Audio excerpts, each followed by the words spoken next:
G'day everyone, it's Justin and Scott. Hello. A couple of dads again from Broome, Australia, coming to you today from our 2017 Subaru XV.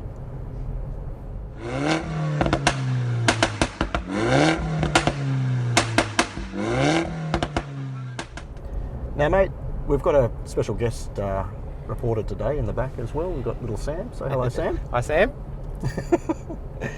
Now mate, we're in the new second generation Subaru XV. The first one came out I think about 2012. This one's come out this year and it's based on their Subaru global platform, like the Impreza that we reviewed. The Impreza, yep. Yeah, and I thought it was good that we have a drive of this car.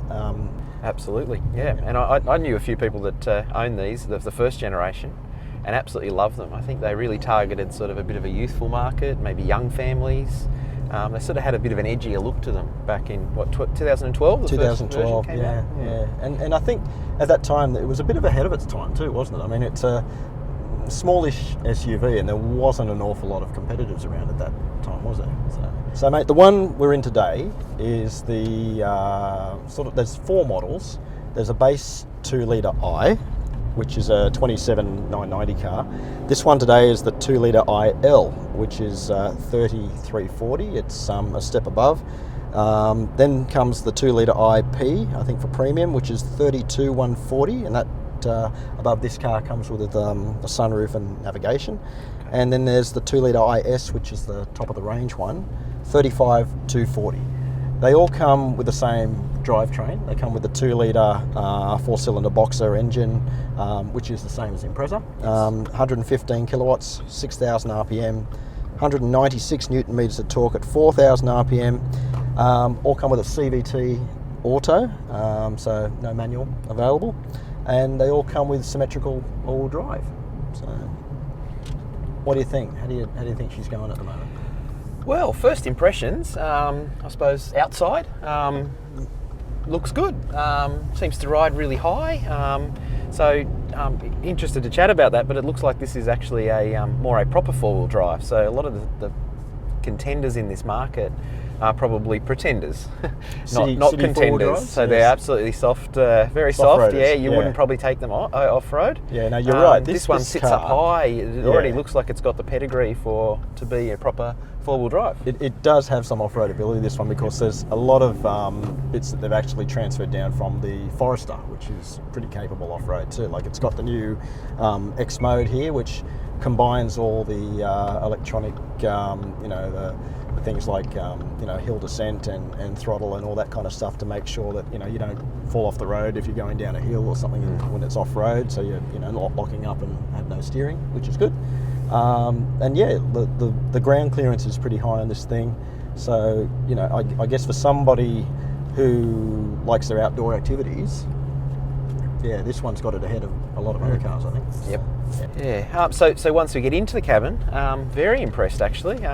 It's certainly, we're talking about a $30,000 car just over here, right? It's got some great stitching. It really feels like it's somewhat luxurious. The screen layout and everything is really good, and you've got a couple of screens going on here, so there's plenty going on. I actually really feel like it's a comfy car to sit in and be in. Yeah. So very impressed at first It feels glance. premium, doesn't it? Yeah, it does. It does. Yep. Handling wise, what do you think? So I probably feel a bit like we're in the Impreza again. In terms of just the first impressions taking off, it sort of goes off the line a little bit, enough around the city, probably up to 40 or 50 k's an hour. Then it seems to start to struggle a bit, or if you're really trying to accelerate hard, I'm getting a fair bit of response from the engine. It doesn't like it. So I think we're probably struggling a little bit with power if you really want to push this thing harder. So power aside, the steering, love it, really direct. That was a big first impression. So point it around this corner and it just goes absolutely very quickly where you want it to go. So very impressed by the steering. Brakes are more than capable, and then the handling over the bumps, it seems to be handling it very well. I'd be quite happy with this around the city in terms of its the suspension and its general ride feel. Yeah, I'm very impressed with the way this thing actually handles. I read Subaru's actually done a steering ratio very similar to their BRRRRM or the Toyota 86 model. That's probably why it's so responsive. But for an SUV, the way it handles on road, the way it goes around corners, the way it rides, it's bloody impressive actually. It's pretty good. Yeah. So, how's your driving position? All right? Yeah, it feels good, yeah. And I think it does feel like I'm a little bit higher up. I mean, I am, but it does feel like it. So those people that want to get an SUV to actually ride a little bit higher, which is what a lot of people want, I think this one does achieve it. Some of the others seem to be probably dropping back down a little bit. You're not up as high. Yeah. This one feels really good actually to be sitting in the driver's seat. Yeah. Okay. Sam, what do you think about the back? How's the back? Right. Yeah? It's got lots of room. It's got 4 USB ports, this car. There's 2 in the front here and 2 in the centre console. But do you have any vents in the back there for you? I don't think there are actually, not like the Mazda, was it? There's no direct vents to you for your face or anything, are there? It's one of those small little details, isn't it? The vents in the back, it's important. Well, for long trips, I Yeah. think, for the kids. That's right, yeah. It's pretty good. But I love the USBs, that's great. So Yeah. family's certainly been part of the thinking of this car. Yep. It is family friendly. But Couldn't help but notice too the tech in this. So they've invested a bit in the tech. Apple we've got- CarPlay, Android Auto, touch screen. It's clear. Reversing camera standard across the range. So, but yeah, I think a negative that this car has over some of the others, it's a bit smaller. Like it's smaller than the CX-5, but it's larger than a lot of those new sort of smaller SUVs. But boot space. What do you reckon? I did notice that, yeah. Yeah. One of the first things, just having a look over the car, is I was surprised by the lack of boot space. Yeah. I think, even with a large pram and stuff, you may You'd even struggle, right? yeah. So the opening, the area, it's space, like get it in easily, right? And the height and everything, it's probably easy. But you can't cover anything else, it's the do you? space. Yeah. Yeah, I just don't know if it is big enough. So that just depends on the use for this car. I've got to say, this market now, we were just talking about it, it's very competitive, right? So you Yeah. do have to differentiate yourself.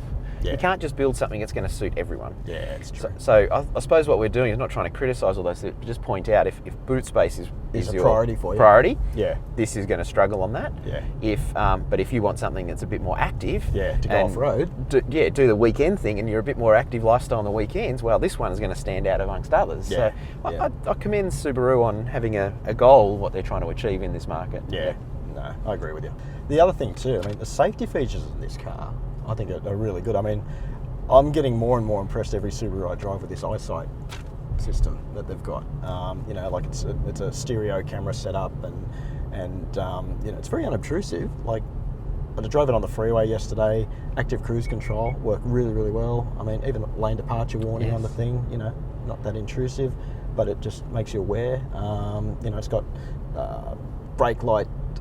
It knows when the car in front's braking and stuff like that. I mean, but the thing is, to get the full suite of what it can do, you've got to go to the top of the range model, which, it's a bit of a shame that, it doesn't float down through the range. Even the base model doesn't have the eyesight thing, but everything above that, it does, which is a bit of a... So we quite often talk about that, right? So at least in this one, we're talking about one engine. Yeah. But mechanically, 4 models, it's all the same. Yep, Yeah. so mechanically it's the same, but we've got 4 models of different spec in between that, and where's that sweet spot for everyone? Yeah. That's quite, in this market, there's a big difference, I think, you're saying from 27 up to, the mid 35s plus. Yeah. People have to work out where that sweet spot is, and I think that's quite a big step up to the premium, to pay for all that extra stuff.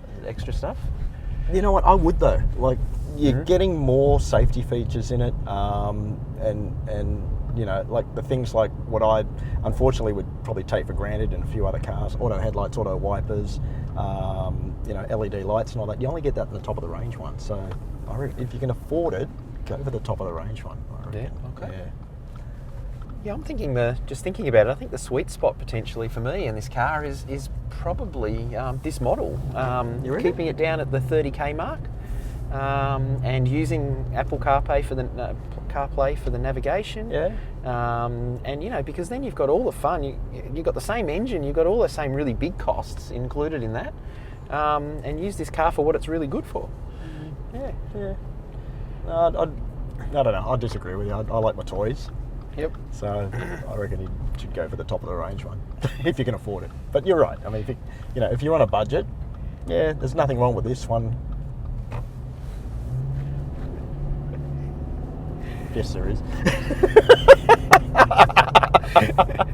No, you got to put that bit in. Okay, Scott, you've had a drive with the new Subaru XV. Give us your impressions. What do you think? I think in what is really a crowded market now, this car differentiates itself a little bit. So I think it's proper, well, more four-wheel drive capabilities really sets it different to a lot of the other things in the market. So this isn't a pretender SUV. This thing can actually get taken off-road. So I think for the family that's probably a little bit more active on the weekends, so if you want to take the bikes on top, you've got rails, you want to get it off-road a bit more, this thing can actually do it. And a lot of the others in the market don't do that. I think then you add the tech and you add the safety features. This is a great car, really good car. No, it did impress me. It's like, I think, like the Impreza, it's one of those cars, the more you drive, the better it becomes. Yeah. And I think the way it handles and the way it absorbs the bumps and everything, I was really impressed. Very, very impressed. Yep. Look, a couple of negatives I thought. Boot space. But then again, it depends on your family situation, doesn't it? If you don't need to carry an awful lot of things and you want to be an active family and you want to go off-road, fine.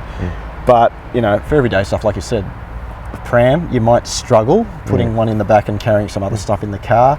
But yeah, I think, you know, overall, bloody good car. Yep. Yeah. And the only other thing I'd say is just the engine. I just felt, you know, it's not power. too bad 0 to 50. I think it's similar to what we found with the Impreza. It just sort of struggles a little bit from there or up steep hills. Yeah. You know, it seems a little bit under spec to me. So the two negatives, boot space and engine power, drive, is probably the only things, but it does everything else very well. Yeah. And I think, you know, if they actually, you know, put a bit more power under the bonnet, perfect. Yeah, agree. Anyway, just want to put a big thank you out to our friends at Subaru Australia for the loan of the XV today, and just want to put a big thank you out to everybody out there for watching us and keeping the views up. So I guess we'll see you next time. Thanks.